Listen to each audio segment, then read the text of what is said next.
వందలాది మంది వివిధ నియోజకవర్గాల నుంచి ఇక్కడికి వచ్చినారు. వారందరికీ ముందుగా నా ధన్యవాదాలు. వారందరికీ నేను ఒకటే చెప్పాను. నేనేం చెప్పినా అంటే, మీరు వాళ్ళు ఏం చేసినా మీరు పట్టించుకోకండి. ఈ కేసు విషయంలో వాళ్ళ ఇంట్రెస్ట్ ఫార్ములా ఈ, మా ఇంట్రెస్ట్ ఫార్మర్. మేము రైతు భరోసా గురించే మాట్లాడతాం. నువ్వు డైవర్షన్ కోసం ఏం చేస్తున్నావు మాకు తెలుసు. నీకు తెలిసిందే కాదు ఒకటి, డిస్ట్రాక్షన్, డిసెప్షన్. ఈ మూడే తెలుసు నీకు. విధ్వంసము, అటెన్షన్ డైవర్షన్, మోసం.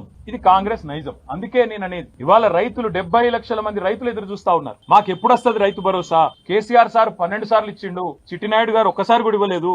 ఈసారన్నా ఇస్తాడా, మాట నిలుపుకుంటాడా సంవత్సరం తర్వాతనన్నా అని తెలంగాణ రైతులు ఇవాళ కళ్ళు కాయలు కాసేటట్టు చూస్తున్నారు. వాళ్లకు న్యాయం చేయడానికి కొట్లాడమని చెప్పి మా నాయకులందరికీ చెప్పిన. నా గురించి మర్చిపోండి, న్యాయ పోరాటం నేను చేస్తా. నేను తప్పు చేయలేదు, ఆయన నన్ను చేయలేడు. ఆయన ఎన్ని రకాలుగా కక్ష సాధింపు ప్రయత్నం చేసినా ఏమీ సాధించలేడు, శోధించలేడు. మీరు దయచేసి రైతుల సబ్జెక్టు మాత్రమే మాట్లాడండి అని ఉదయం నుంచి నన్ను కలిసిన ప్రతి నాయకుడికి నేను చెప్తా వచ్చింది. పార్టీ నిర్మాణం మీద దృష్టి పెట్టండి. 6 గ్యారంటీల అమలులో ప్రభుత్వం ఫెయిల్ అయిన విధానం మీద దృష్టి పెట్టండి.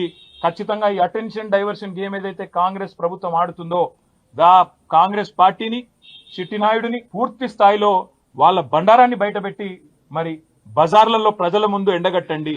ఆడబిడ్డలకు ఇస్తానన్న 2500, అదే విధంగా పెద్ద మనుషులకు ఇస్తానన్న 4000 పెన్షన్లు ఎప్పటి నుంచి ఇస్తామని చెప్పి నిలదీద్దాం. ఆ దిశగా కార్యాచరణ చేద్దాం తప్ప ఏ రకంగా కూడా పొరపాటున కూడా ఏ రకంగా కూడా ఈ కేసు విషయంలో మీడియా హడావుడికో చిట్టినాయుడు గారి లీకులకో ఆగం కాకండి.